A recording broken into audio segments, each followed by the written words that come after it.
Hello, talo na sa impeachment, talo pa sa unprogrammed appropriations ng budget. Yan po ang nangyari ngayon sa gobyerno ni Bongbong Marcos. Nakakahiya ka, Bongbong.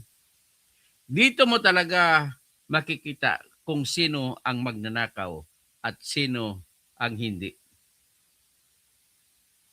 Kung sino ang nag-aasam sa pundo na matinding pagkakaasam, yan po ay tanda na magnanakaw ang ating Pangulo. Ganito lang po. Pag-usapan natin, pati sa impeachment po, nagbagsak na naman itong impeachment nila laban kay Sara Duterte. Kaya kakanta naman ngayon ang mga DDS, sa Pilipinas, Duterte pa rin. Kaya na lang mangyari. Wala po tayong magagawa. Pero habang po tayo ay nag-aasam, nag-antay ng ng dagdag na audience, ibibigyan ko muna kayo ng isang magandang kanta hango sa aking ginawang lyrics. Pero original po na kanta nito ay napapaloob po sa kay J.K. Labajo, yung sikat na kanta niya na Buwan, na kahit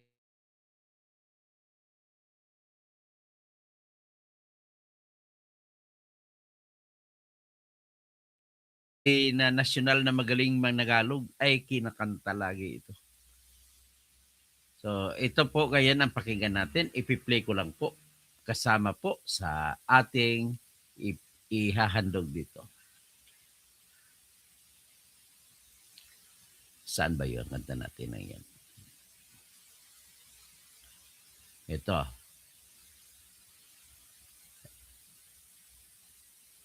Ito, kapakanta natin. Ibabanat natin dito.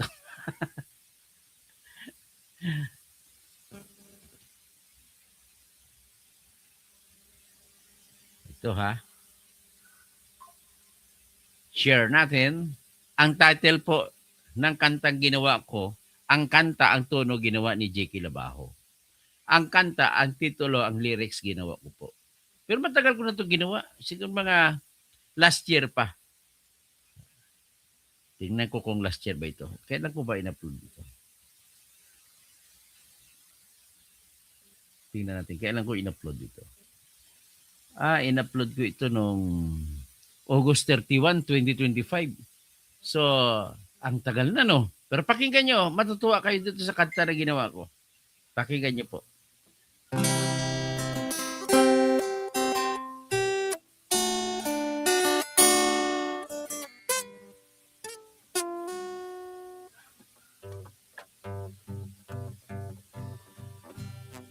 Si Saldi ko dapat wasakin,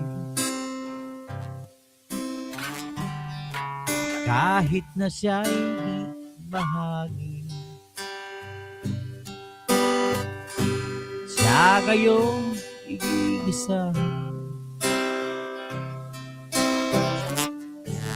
Sana ay katayin na. Sa'y napakaraming nakaw, lampas pa sa buwan. Pakinggan mga taong humihiya sa nakaw lampas buwan. Nakaw lampas buwan. Ayokong mabuhay ng malungkot. Si Sara Diskaya lang masaya. Nagpakasa sa hanggang sa pagtanda. Halina tayo. Mga kamag-anak ko sa Barili, Cebu, mga kausing. Siya'y napakarami. Maayong buntag, kaninyong tanan diha. Lampas pa sa buwan.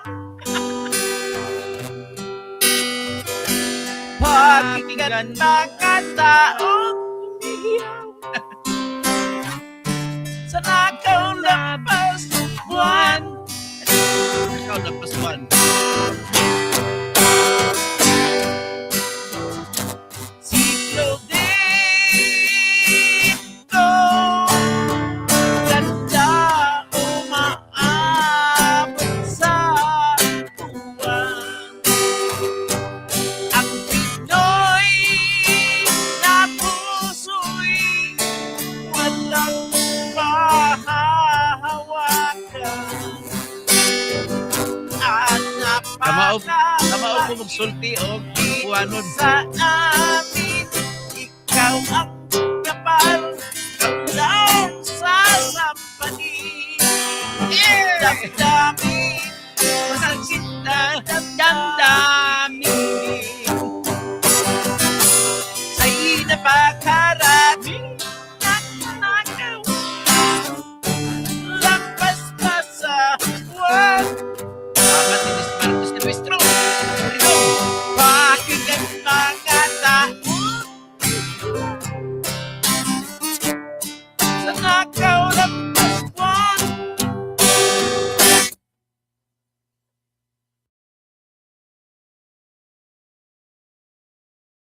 Okay, so mga kaibigan, gusto ko, dagdagan ko muna audience, patugtugin ko muna ulit ang kantang ginawa ko. Pero ito, yung tono kay J.K. Labajo. Pero ang lyrics sa akin. Pakinggan natin ulit, ha? Ito. Pakinggan mo.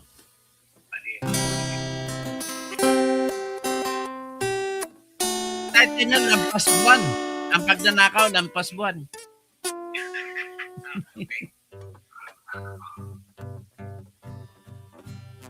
Si Saldi ko dapat wasakin, kahit na siya'y bahagi. Siya gayong igigisa, sana ay katayin na. Sa'y napakaraming nakaw, lampas pa sa buwan. Pakinggan mga taong humihiyak sa nakaw lampas buwan. Ayokong mabuhay ng malungkot.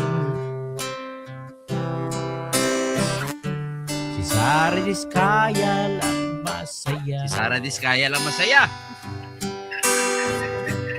Nagpakasasa hanggang sa pagtanda. Nagpakasasa sila hanggang sa pagtanda.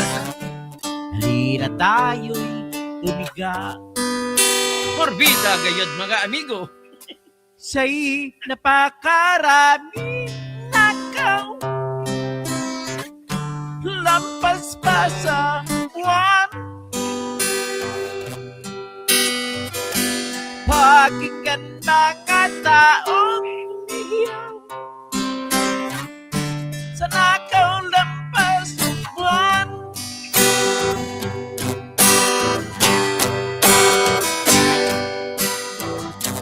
Siklo dito, ganda umaabot sa buwan. Ang Pinoy na puso'y mamatay sa gustong tao. Ito, dali nga. Ito, napoto lang ako pero merong umatake sa akin. Understandable naman, lagi naman tuwing maglalabas ako po, mga kaibigan, ay lagi po nila ako tinitira. Pero ulitin ko na lang ang kanta ha, para ma-entertain, tapos titira na tayo sa topic natin. At para po ito sa bayan. Ano man ang gagawin ninyo, hindi nyo matatalo ang katarungan. Ang sigaw ng katarungan. Yan po ang aking maesor sa inyo, mga kababayan ko. Ito po, habang nag-ayos tayo, papakinggan nyo ulit muna ang aking binuo na kanta na ito po ay hindi naman po ako ang gumawa ng mga tono, pero gawa po ito ni J.K. Labajo sa kanyang kanta na sikat na Ang Title ay Buwan. Nung gumawa ko ng lyrics, ang binigay ko na title ay Lampas Buwan. Yan naman po ang aking binigay. So, with your indulgence, ito na po.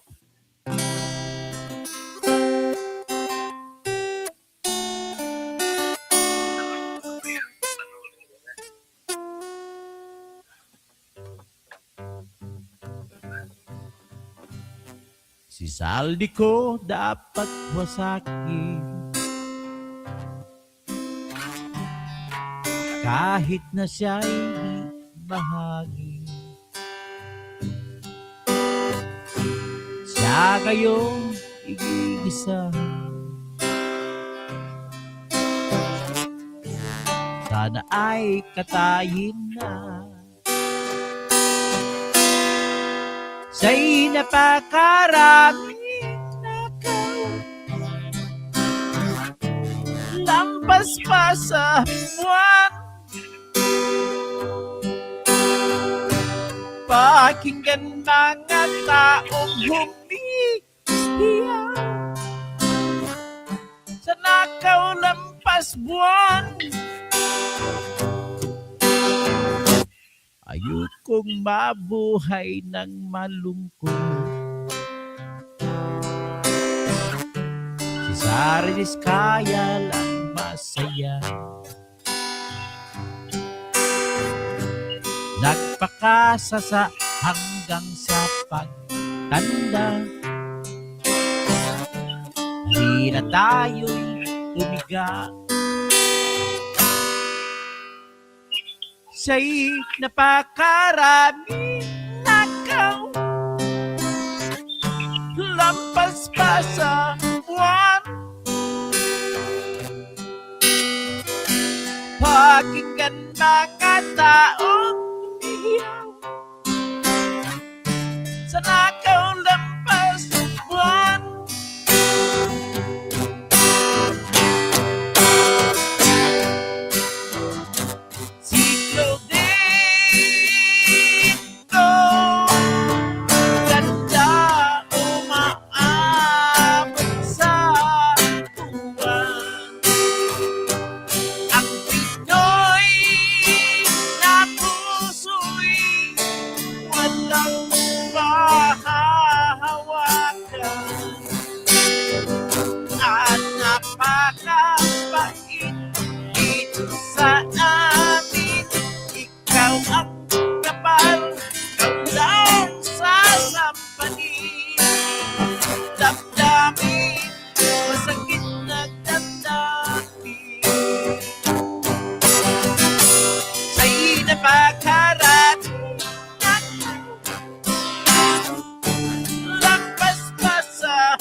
Ayan.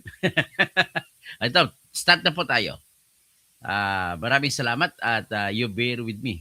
Hindi ko lang alam bakit na lagi akong inaatake. So, well, that is a part of the game, part of the fight for justice, and there is always no smooth sailing. This is always a kind of game that you have to expect rough sailing. Kung sumasakay ka sa bangka, tumatawid kayo para humabol ng katarungan, malakas po ang bagyo. Kaya malakas din ang alon.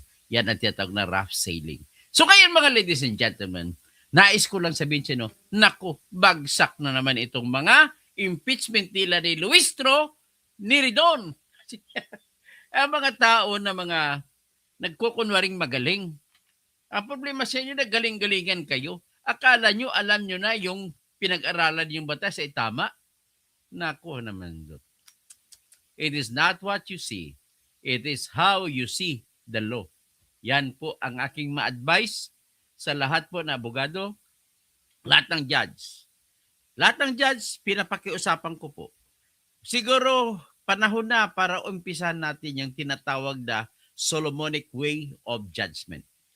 Marami pong mga kaso na walang ebidensya na bitbit ang kumakaso.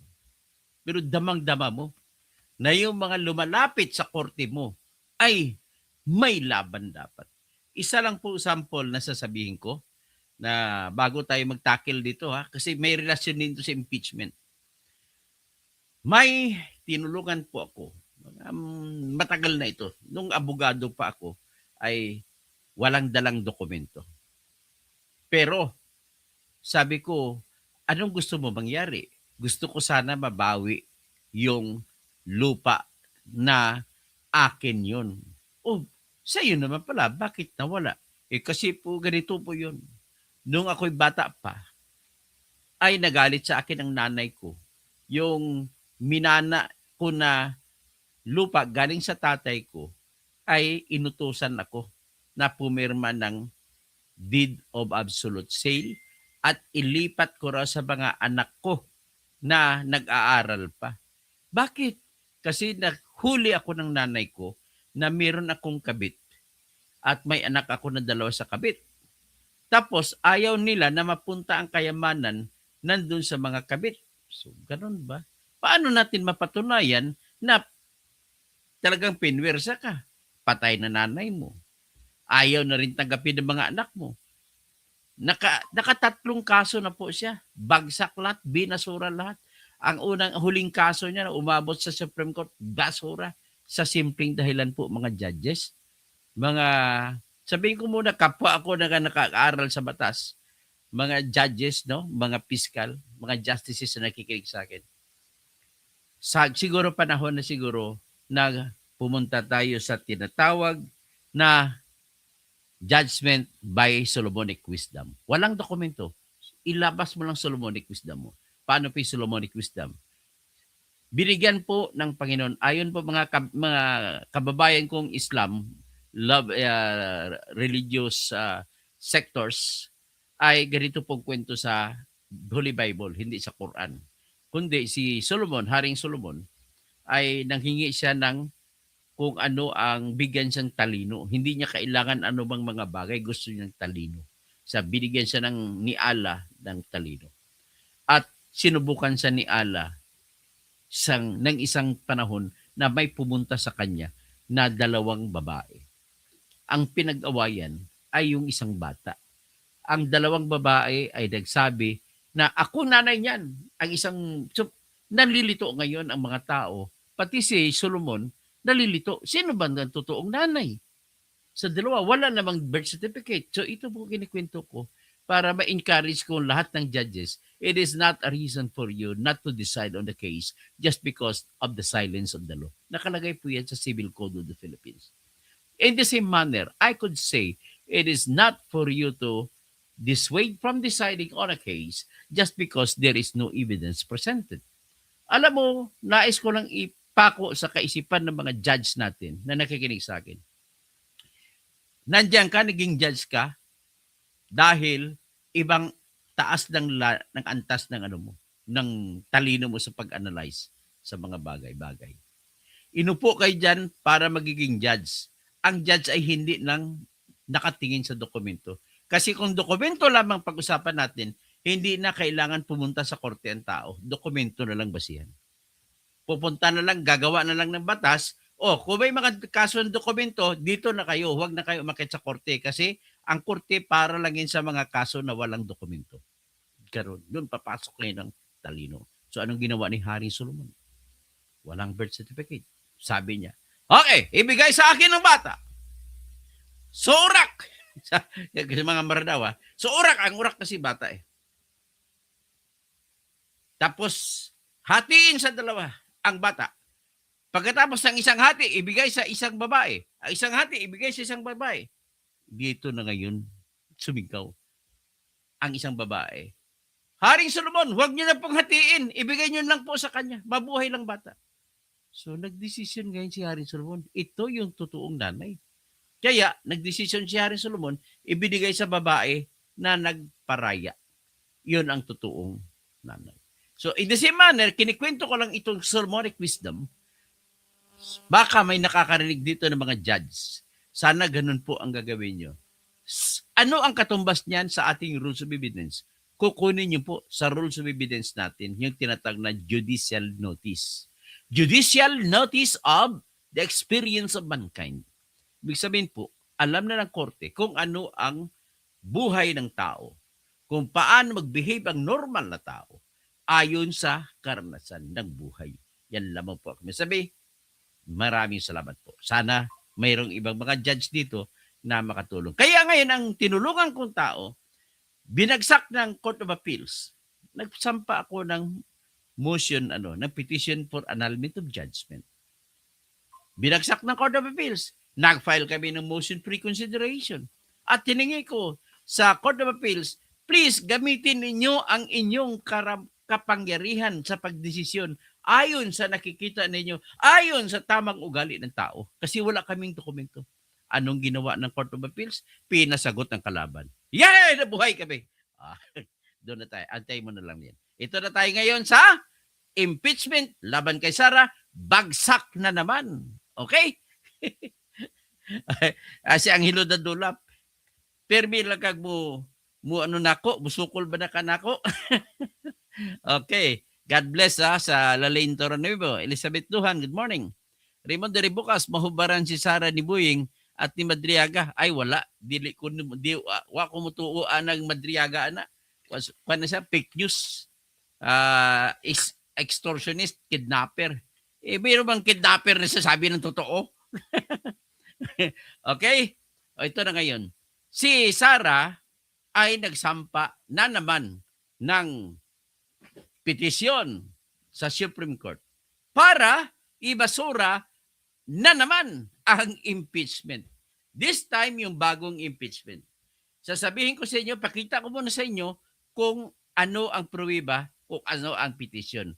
Although may kopya tayo, first 5 pages at saka last page, page 58. Kasi 58 pages lahat. So ito po ang ni Sara.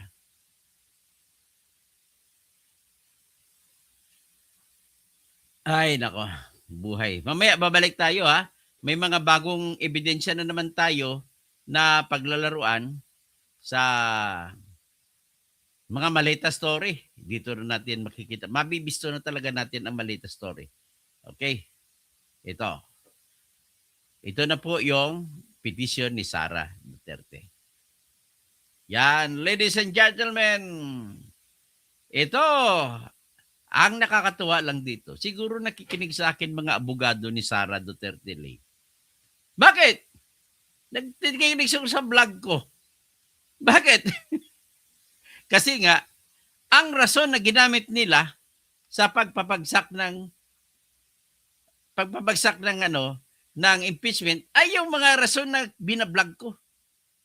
Number 1 na rason dyan na binablog ko ay yung sinabi ko na bagsak na naman ang impeachment laban kay Sara kasi sila mismo ni Kiko Aquino D at saka si Leila de Lima ang nag-withdraw ng pangalawang kaso. Ito ngayon, sinabi naman kayo ng mga abogado ni Sara sa pag-withdraw po nila ni Kiko Aquino D at ni Leila de Lima, kasi si Leila de Lima nag-endorso, ay nagiging non-viable, not viable anymore ang impeachment na reklamo ni Kiko Aquino. At kung hindi viable na, hindi na mag-function kasi dismiss na eh. So ngayon, kung dismiss na siya, nakasaad po sa huling desisyon ng Supreme Court sa naunang kaso ni Sara, kapag ganun ang mangyari, ay automatic po na bawal na ang kasunod na mga impeachment. Kaya ito nga nangyari. Ang isa pa pong dahilan na ginamit ng mga abogado ni Sara Duterte, alam mo yung mga abogado ni Sara Duterte, mga magagaling po ito. Sila po yung mga abogado ni ERAP dati sa impeachment. Ngayon umulit sila ni attorney Sigmund Fortun. Sila grupo nila si Fortun Narvasa Salazar. Yung Salazar diyan, professor ko sa pamantasan ng lungsod ng Maynila, si Roderick Salazar. Pero ito naman, Ang pangalawang dahilan na ginamit nila para ibasura ang impeachment ay ito po. Una, inuutos sa Constitution, Article 11, Section 3, kung saan kapag pagsampa ng reklamong impeachment, kailangan meron niyang verification. At kailangan i-endorso ng kahit isang congressman. Pagkatapos, sa loob ng 10 araw na session days kung tawagin, ay dapat i-endorso yan sa House of Representatives. Sinasabi House of Representatives, hindi sa Speaker. So ngayon, sa loob naman ng 3 araw mula sa pagtanggap ng endorsements ng para sa order of business, ay magsasagawa ng agenda ang House of Representatives kabuuan. Pagkatapos doon pag-usapan kung ipapasa ba sa House Justice Committee o hindi ang mga reklamong impeachment. Kasi may discretion, may choice ang mga member ng mga kabuuang ng House of Representatives kung tatanggapin o hindi. So kung ayaw nila, doon pa lang ibabasura na nila yan. Okay? So it is not automatic na kung matanggap, ay kailangan automatic sa loob ng 3 araw i-endorso. Pero kailangan dadaan muna sa kamay ng mga congressmen. Ang ginawa nila, mula na matanggap ni Atty. Chiloy Garafil, na Secretary General ngayon ng House of Representatives, inendorso niya sa kamay ni Speaker Bujidi. Ang ginawa naman ni Speaker Bujidi, hindi po siya nagpatawag ng session para aksyonan yung 4 na impeachment na reklamo. Yung 4 na yan, nauna sa grupo ni Trillanes ata. Pangalawa, grupo ni Kiko Aquino na inendorso naman ni Leila de Lima sa kanila na Persisindanya. Pangatlo, yung grupo naman ni Attorney Arman Virgil Ligutan, yung mayabang na professor kuno sa UP. Tapos, yan inendorso din ni Leila de Lima yan. So, ibig sabihin, 2 ang inendorso ni Leila de Lima. Pangapat, yun yung sinampa ni Tony Cabrera. Anong nangyari? So ngayon, nung nakarating sa kamay ni Bujidi, hindi na siya nagpatawag ng session. Automatic nang binadala niya. O ito ngayon ang ginamit na pangalawang dahilan ng mga abogado ni Sara sapagkat hindi mo pinatawag ang buong kasapi ng House of Representatives para tanungin mo sila kung ipapasa sa House Justice Committee o hindi, ang impeachment complaint, yan po ay naglabag kayo sa proseso. At dahil naglabag kayo sa proseso, ang inyong impeachment na reklamo ay dapat ibasura na. Patay. Simpleng technical na naman ang pagkakamali. Sila na naman ang nagkakamali. Pangalawang mali yan. Technical nila, naghiring-hiring pa sila sa Justice Committee no March 4, ay inaprubahan nila yung pag-withdraw ni Kiko Aquino ng second impeachment. Kasi na problema si Sara, si Leila de Lima, dahil sa naunang reklamo na petition na hinihingi na ibasura ang impeachment laban kay Sara, sila grupo ni Attorney Israelito Torreon, Attorney James Serba, Attorney Vic Rodriguez, si Attorney Martin Delgra, at iba pa. Ang isa naman ang argumento nila ay sapagkat 2 beses pumirma si De Lima, 2 reklamo pinirma niya, nagkaroon na ng forum shopping. Pumirma siya sa reklamo ni Kiko Aquino at pumirma din siya sa reklamo ng pangatlo. Ngayon, ano mangyari? Kaya pala winidraw ni Kiko Aquino dahil mababayulit niya ang tinatawag ng Supreme Court lagi na forum shopping. At kapag may forum shopping, yan po ay nagsampa ka ng maraming reklamo. Iisa naman ang hinahanap mo, iisa naman ang hiningi mo. Dito, isa lang hiningi, i-impeach si Sara. Pangatlo, i-impeach si Sara. Tapos si Leila de Lima, lahat pumirma. Nako, violation of the forum shopping rule. Kaya, ayan, bagsak. Ito naman, may isa pa na dahilan, double standard. Ginawa nilang dahilan ng mga abogado ni Sara at saka yung mga naunang nag-file. Double standard din ang hinahabol na. Bakit? Yung standard na ginamit sa pagbasura sa impeachment na reklamo laban kay Bongbong Marcos, bakit hindi yun ang gamitin ninyo? Dito kay Sara, hindi nila ginamit. Kay Bongbong Marcos, kagaya ng reklamo na pag-statement na siya'y addict, napatunayan siya'y addict dahil ang kapatid niya mismo nagsalita sa Iglesia ni Cristo Rally at lahat, sinabi pa lahat, pati anak niya addict, pati asawa niya addict. Ang pinag-usapan dito, huwag mo na tingnan kung totoo yung sinasabi ni Amy.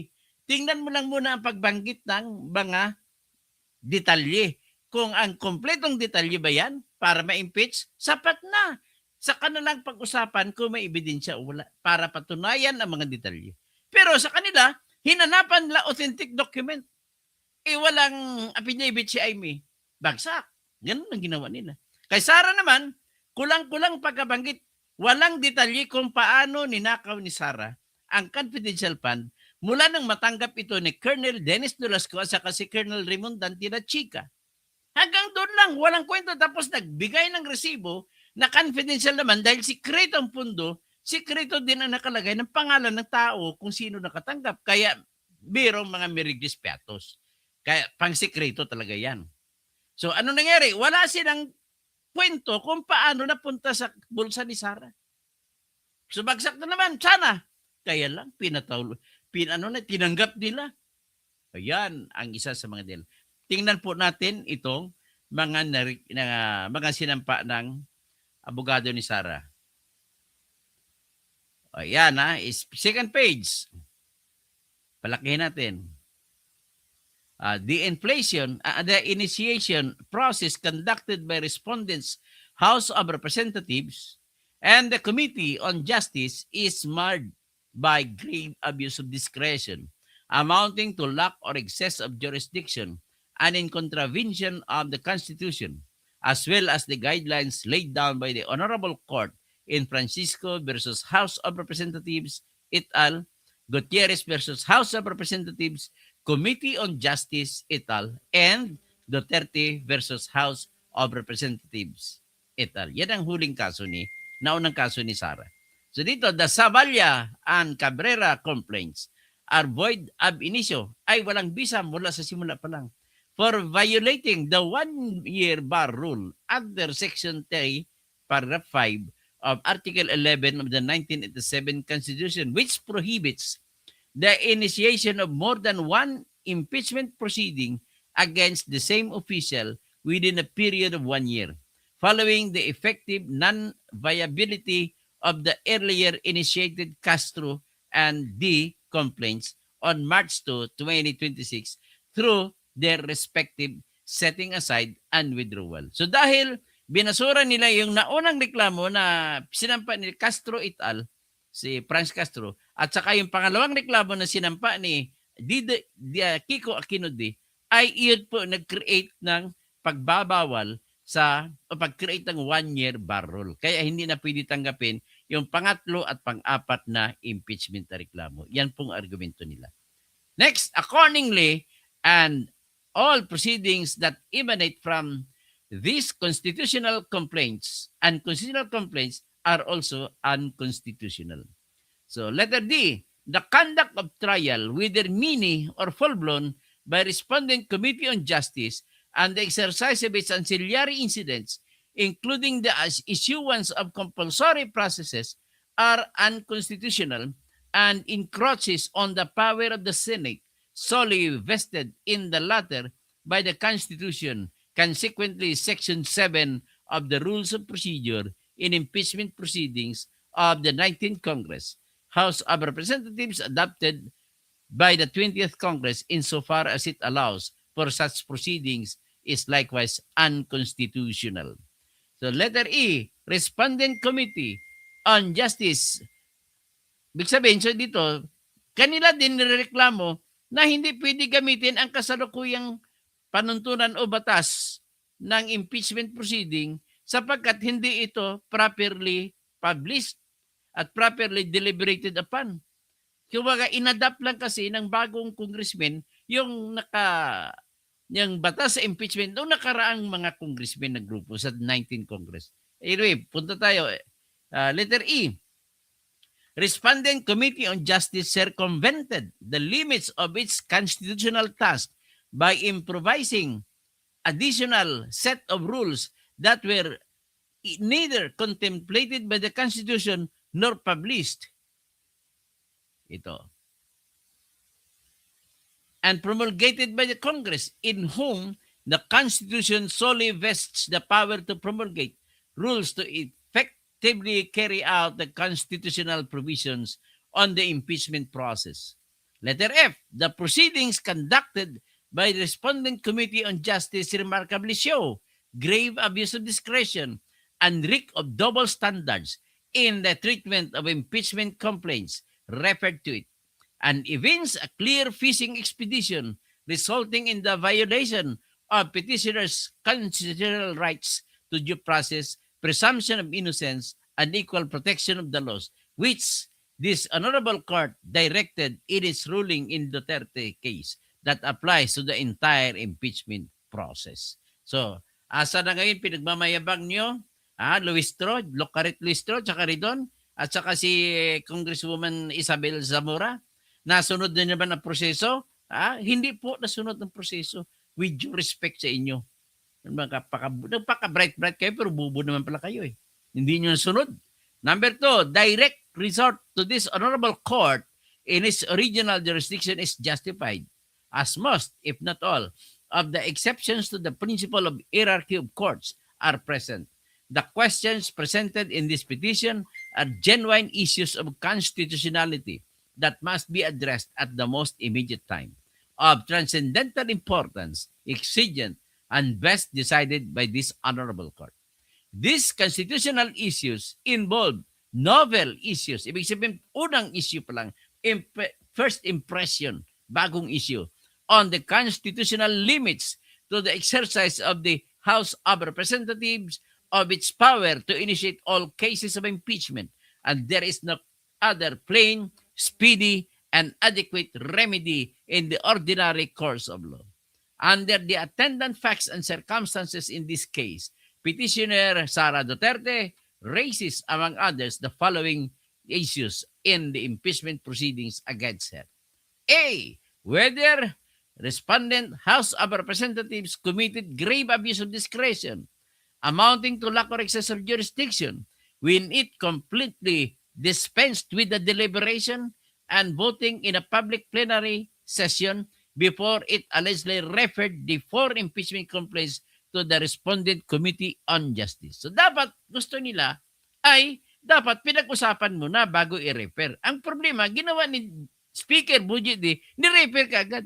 So in patent disregard of the categorical pronouncements in Francisco, Gutierrez, and Duterte, holding that such referral is not a mere mechanical act, but one that must be preceded by the deliberative process in a public plenary session. Letter B, whether the Speaker of Respondent SOR and or its Committee on Rules committed grave abuse of discretion amounting to lack or excess of jurisdiction when they effected the mechanical and simultaneous referral of four impeachment complaints to the Committee on Justice without the required prior plenary deliberations, thereby subverting the very purpose of the 3-session day period under Section 3, Paragraph 2, Article 11 of the Constitution, construed by this Honorable Court in Francisco case and Gutierrez case as well as Duterte case, yung first impeachment case niya, and thus rendering such referral unconstitutional. Letter C, whether Respondent Committee on Justice committed grave abuse of discretion amounting to lack or excess of jurisdiction when it arrogated unto itself the authority to devise and improvise additional set of rules of impeachment proceedings with neither the imprimatur of the HOR acting as a collective body nor the requirement of prior publication, and thereby usurping prerogatives solely vested in the House of Representatives as a collective institution. Letter D, whether Respondent Committee on Justice committed grave abuse of discretion amounting to lack or excess of jurisdiction when it issued compulsory process aimed in obtaining and or gathering evidence against the petitioner beyond the four corners of the impeachment complaints before it, thereby exceeding the bounds of its limited rule in the entire impeachment process. Dito, ang argumento nila ng mga abogado ni Sara, sa hindi otorisado ang House of Representatives acting as as members of Justice Committee na magpasabpina. Kailangan doon na lang din natitingnan kasi dapat fair sila. So kung fair sila, tingnan na nila ang laman ng mga ebidensya ng umaakusa laban sa akusado. Kaya dapat hindi nila pwedeng tulungan ang umaakusa. Dapat patas sila laban sa umaakusa at laban sa akusado. Saka na lang sila hindi magiging patas kung na-determine nila na may ebidensya pala ang umaakusa. Kaya doon na lang ang sampida mangyayari sa Senado bilang impeachment court. Kaya iyan po ang puntos dito, which is the correct way of doing it. So, mali na naman sila ni Luistro. Mga bubo talaga. Luistro, mga bubo kayo. At tiriri doon, sa mura. Anong klase? Si Atty. Kit Flores. O, si Atty. Dinan Hernandez. Anong ginagawa ninyo? Bumuto ka pa laban kay Sara. Nanalo ka sa nakaraang halalan sa Coronadal laban kay Congressman Peter Miguel dahil ginamit mong isyo laban kay Peter Miguel na pumirma si Peter Miguel sa reklamong impeachment laban kay Sara. Ngayon, ikaw naman gumagawa. Hindi ka. O, letter E. Whether the proceedings being conducted by Respondent Committee on Justice with its chairperson described as a mini trial and are akin to preliminary investigation in reality and as shown by the televised broadcast of the committee proceedings coupled with the public pronouncements and statements of its members are still within the contemplation of hearing sanction under Section 3, Paragraph 2 of Article 11 of the Constitution, or a trial, the exercise of which is exclusively vested in the Senate under Section 3, Paragraph 6, Article 11, thereby rendering such proceedings unconstitutional. So ito naman, letter F. Whether Section 7 and 8 of Rule 3 of the Rules of Procedure in impeachment proceedings adopted by the respondents, its OR and committees and Committee on Justice insofar as they allow examination and cross-examination of witnesses by members of the committee alone without corresponding right on the part of the petitioner.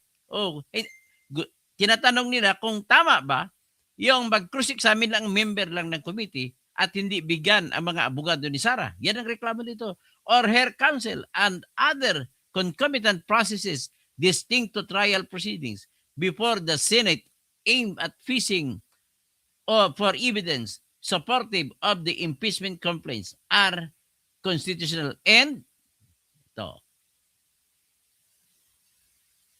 whether Respondent Committee on Justice and its members committed grave abuse of discretion amounting to lack or excessive jurisdiction when they subjected the petitioner to a different set of standards in the treatment of the impeachment complaints against her as opposed to the set of standards they employed with respect to the comparable prior impeachment complaints. Ito, nag-double standard. Ibang standard kay BBM, ibang standard kay Sara Duterte. Kaya, number 5, under the given factual circumstances, the issues raised by the petitioner require the immediate attention of the Honorable Court, lest she continues to be subjected to an exercise of a grave abuse of authority by respondents' House of Representatives and its Committee on Justice through an illegal process.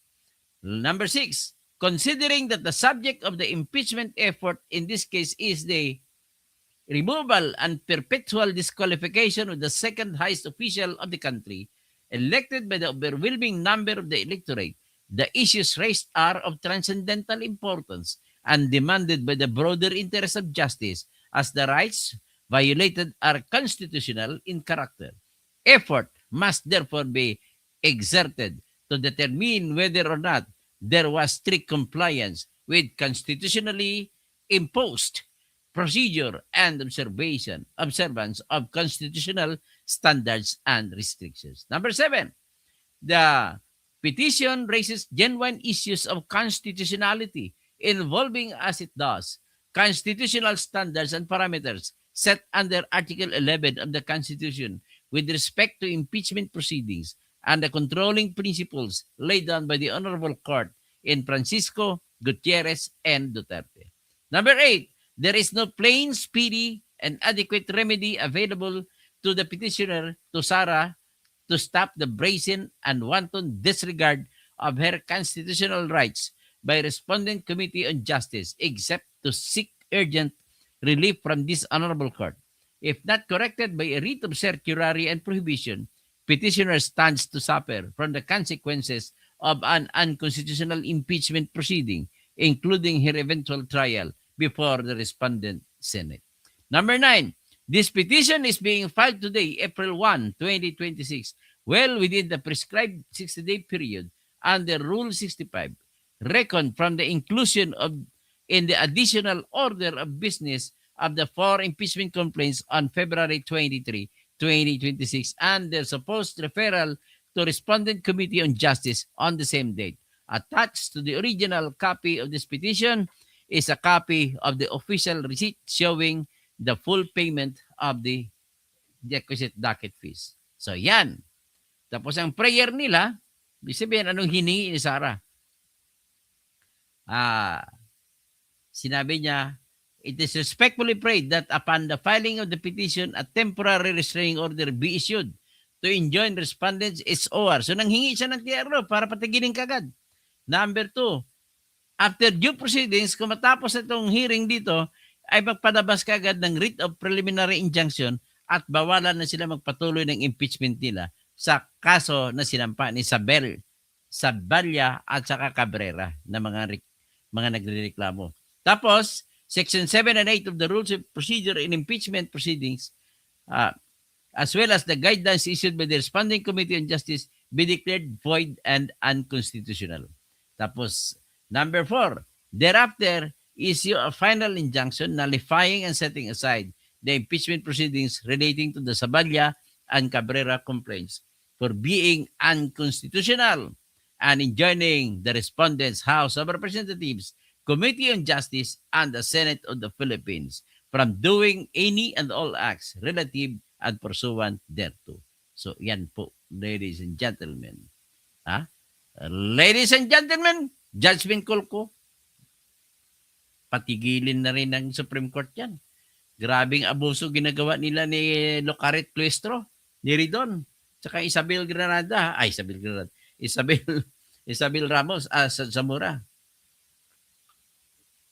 At saka yung si Kit Flores din. Mga luko-luko talaga kayo. Feeling nyo magagaling kayo eh. Ito pala, hindi naman pala kayo magaling. O sige, dako na naman tayo sa yung topic ko dito na unprogrammed funds. Napakaigsi lang po nito. Lumabas po sa oral arguments kahapon sa Supreme Court na talagang binaboy ang unprogrammed funds. Sabi kinlaro ni Justice Leonin na ang proseso ay pag humingi ka ng bawal ang unprogrammed funds. Kasi ang proseso na dapat striktong sundin ay yung nakalagay sa Article 7, Section 22. Ano yung nakalagay sa Article 7, Section 22? Ganito po yun. Constitution pinag-usapan natin. Sinasabi doon na sa loob ng 30 araw, mula sa pagbukas ng Kongreso, ibig sabihin pagbukas ng House, pagbukas ng session at saka Senate, tawag dyan ay the Congress opens as the 20th Congress. Anong gagawin? Magbibigay muna ng SUNA ang Pangulo ng Pilipinas. Pagtapos niya mag-speech sa SUNA, gagawa siya ng BESF, no? Ng budget. Ang tawag budget.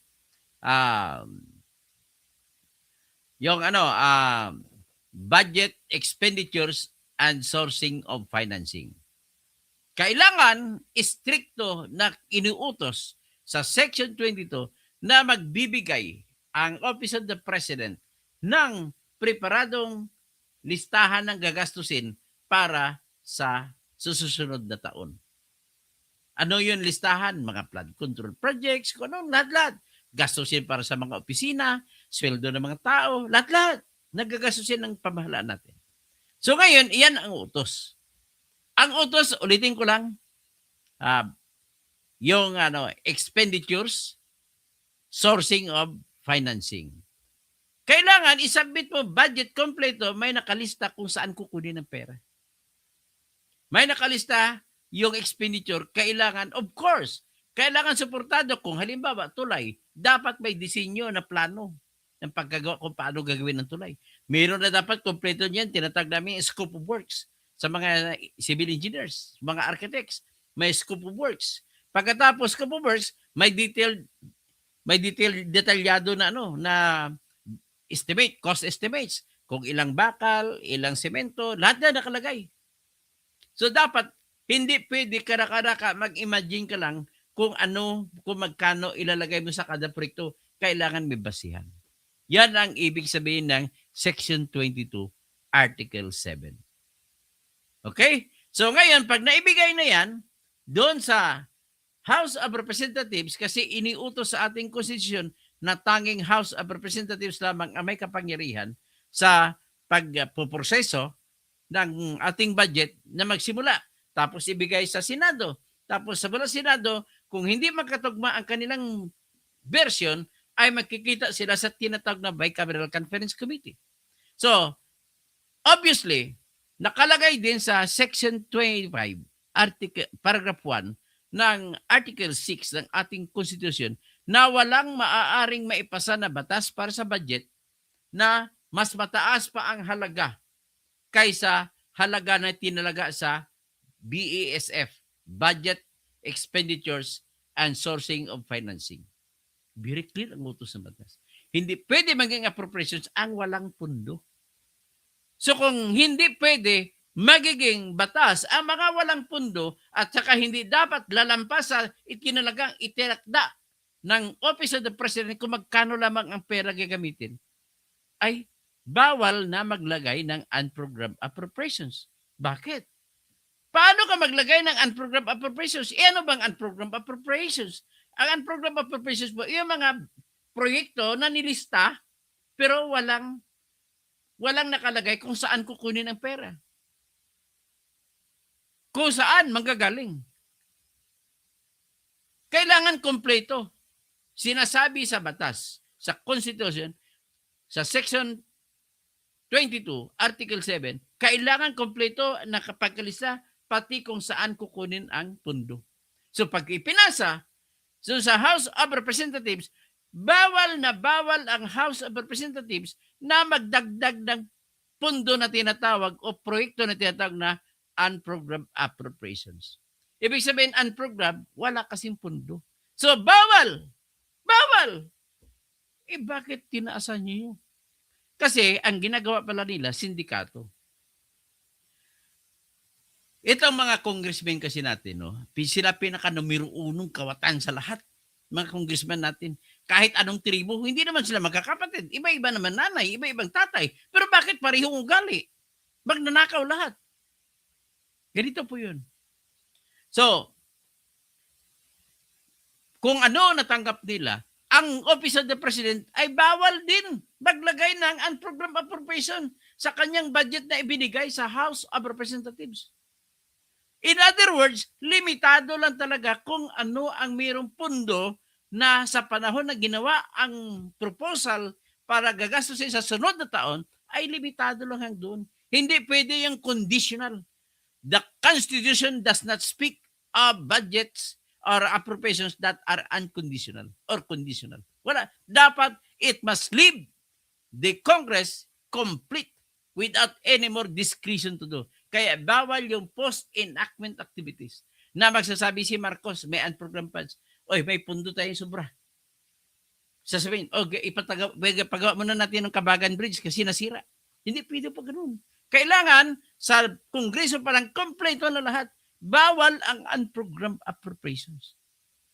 Ang Constitution natin ay hindi mo pwede interpret kung hindi nakalagay. Kung walang power na nakalagay, hindi mo pwede gagamitin. Ganun lang ako kasimple.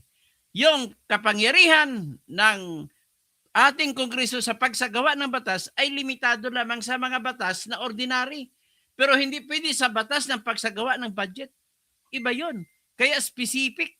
Kaya tingnan mo, kung ordinaryong batas ang ginawa ng Kongreso at ibinigay sa Pangulo para pirmahan, kung hindi pipirmahan ng Pangulo, automatic in 30 days, automatic magiging batas yan.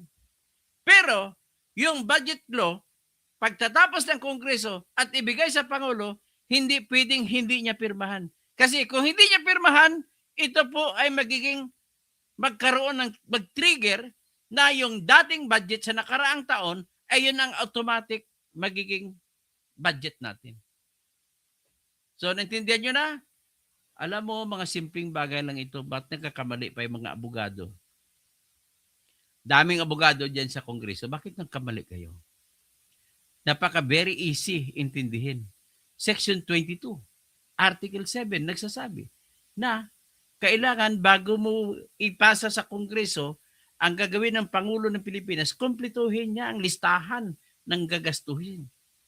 At sa listahan na pagkagagastusin, kailangan kumpleto na rin, ilagay niya na rin kung saan manggagaling ang pundo. Kaya bawal gumawa ng proyekto na walang pundo, unprogrammed appropriations. So with that, ladies and gentlemen, good morning. At yung mga makadidiis, magbunyi na kayo. Sigurado na to na bagsak na itong impeachment. At sigurado na magbunyi tayo kasi bagsak na rin itong unprogrammed appropriations. Hindi na ito mauulit. Magandang umaga po sa inyo, Gilbert Labrador. Bergie Piquero. Yung mga trolls, hayaan na lang natin mga trolls sila. Daryl Hispano, ikaw lang na problema, sayang kakatahol. Mga hayaan mo ay ikaw na problema, Daryl Hispano. Kasi otak biya pasensya ka na.